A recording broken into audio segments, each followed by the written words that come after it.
A North Carolina man is back home tonight, a week after running the New York City Marathon. Lee Walls tells me he drew inspiration from his 14-year-old son, who faced a battle more grueling than any race. Lee Walls hasn't always been a runner. In fact, he really only started jogging a few years ago. I just needed an outlet, and running sort of became that outlet for me. A way to process the stress and worry that came with his son Nathaniel's cancer diagnosis in 2019. It was really sudden, and it hit the family really hard.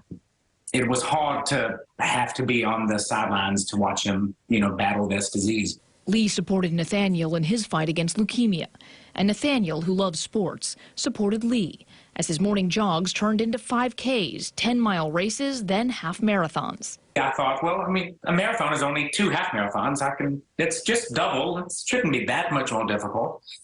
It is. But Lee kept running. The New York City Marathon was his 5th.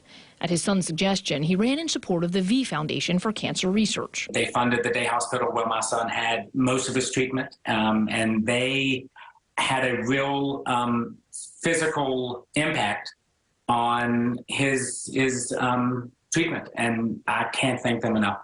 Any marathon is grueling, but more so for Lee. It's humbling because whatever I was going through, it was A, my choice, but B, was going to be over fairly quickly. Nathaniel had neither of those comforts in his battle. It was dicey for a minute, but he did really well. He's the strongest person I've ever met.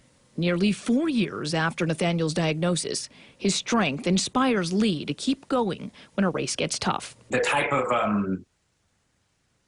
perspective you get on life from sleeping on the floor of a children's pediatric ward is perspective that no one should have, but a lot of us do.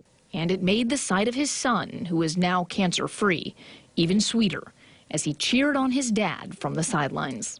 To be able to be there together and celebrate as a family was fabulous. It was magical. I'm so happy for all of them. The New York City Marathon marked the first time Nathaniel's been able to see his dad compete in a marathon.